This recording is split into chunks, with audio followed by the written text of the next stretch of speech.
আসসালামু আলাইকুম এভরিওয়ান। আশা করি তোমরা সবাই ভালো আছো। আমিও ভালো আছি আলহামদুলিল্লাহ। তোমাদের কালকে কিছু প্রশ্নের উত্তর আমি আজকে দিব।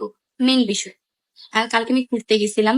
তো ঘুরতে গেছি বলতে গেলে আমার একটা ফ্রেন্ড ছিল। আমার এই খারাপ সময় তোমরা তো জানো সবাই আমার খারাপ আছে বা আমার কোনো কিছু ভালো লাগে না। আমি বাসা থেকে ওরকম বের হই না। তো ওই হিসেব করে মনে করো যে যেহেতু একটা মুভ অনের বিষয় আছে বা একটু ভালো থাকার একটা বিষয় আছে যেটা তোমরাই বলো সবসময় তোমাদের দেখি ইন্সপায়ার হয়েছে যে না একটু বাইরে গেলে হয়তো ওপরে গেলে হয়তো মনটা একটু ভালো থাকতে পারে ক্ষণিকের জন্য হয়তো ভালো থাকতে পারে। তো সে কারণে আমার ফ্রেন্ড বলতে গেলে বেস্ট ফ্রেন্ড না বাট ও আমার কলেজের ফ্রেন্ড। ও আমাকে বলছে যে ওর সাথে একটু দেখা করার জন্য। ও আমার খারাপ সময় আমার পাশে আছে। আফটার 3 বছর পর ওর সাথে আমার দেখা হয়েছে। আমাকে বলছে শাড়ি পরতে দেন, শাড়ি পরছি। ওর সাথে যতক্ষণ ছিলাম আমার মন ভালো ছিল। তো ওইটুকু সময় আমি যতটুকু সময় ভালো ছিলাম ওই মুহূর্তটুকু তোমাদের কাছে আমি শেয়ার করছি।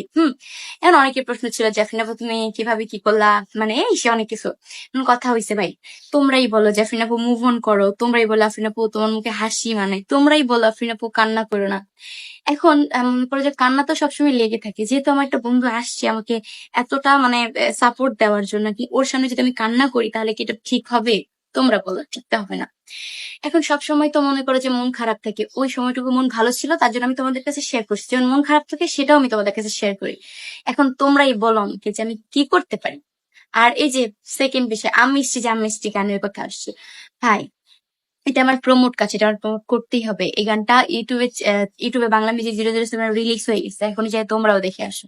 গানটা অনেক সুন্দর হয়েছে। আর তোমরা সবাই জানো আমি একজন সিঙ্গার বাংলা মিউজিক 007 এর। তো হিসাব করে আমার প্রমোট করতেই হয়। এই হচ্ছে ওভারঅল কথা। তো তোমরা যারা যারা ভুল বুঝতেছো প্লিজ বুঝেছেন, হ্যাঁ। আর তোমরাই বলো আমি কি করতে পারি, মানে কি করব, মানে কিভাবে থাকবো তোমরাই বলো ভাই। আমরা তো প্রত্যেকটা জিনিস আমাদের কাছে শেয়ার করি, তো ভালোবাসার মানুষ তো সবাই আছো, এগুলো শেয়ার করছি। তো আজকের জন্য এইটুকুই। আল্লাহ হাফেজ। আশা করি তোমরা বিষয়গুলো বুঝতে পারছো এবং ক্লিয়ার হয়েছে।